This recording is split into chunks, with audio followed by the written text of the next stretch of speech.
Saganang buhay ang handog ng Diyos sa iyo.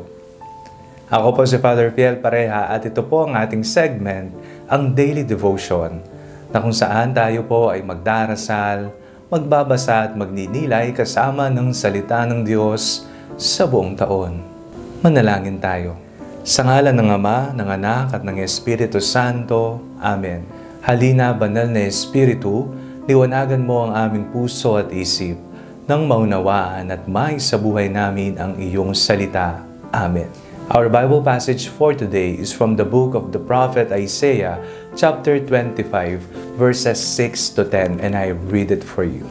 On the mountain, the Lord of hosts will make for all peoples a feast of rich food, a feast of well-matured wines, of rich food filled with marrow, of well-matured wines strained clear.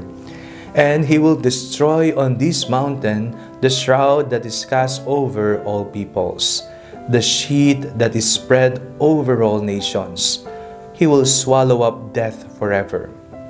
Then the Lord God will wipe away the tears from all faces, and the disgrace of his people he will take away from all the earth. For the Lord has spoken.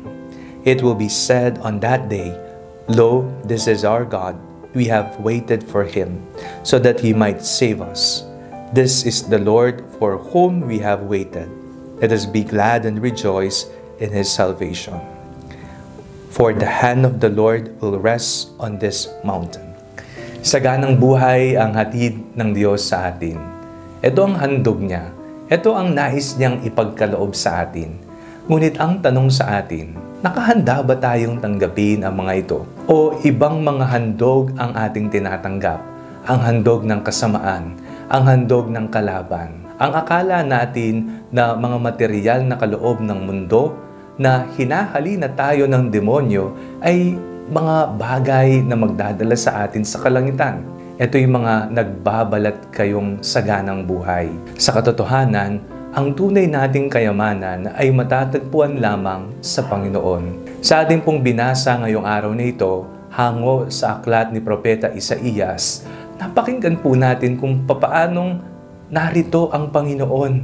Nais niyang ihandog saganang pagkain, saganang buhay, papawiin, pupunasan ang mga luha sa ating mga mata, ang kaligtasan na ipagkakaloob at tatanggapin niya muli tayo mula sa ating pagkakadapa at pagkakasala. Huwag tayong magpasilaw sa inihahandog ng mundo sapagkat ito'y mga balat kayo. Ang tunay nating kayamanan ay matatagpuan lamang sa Diyos.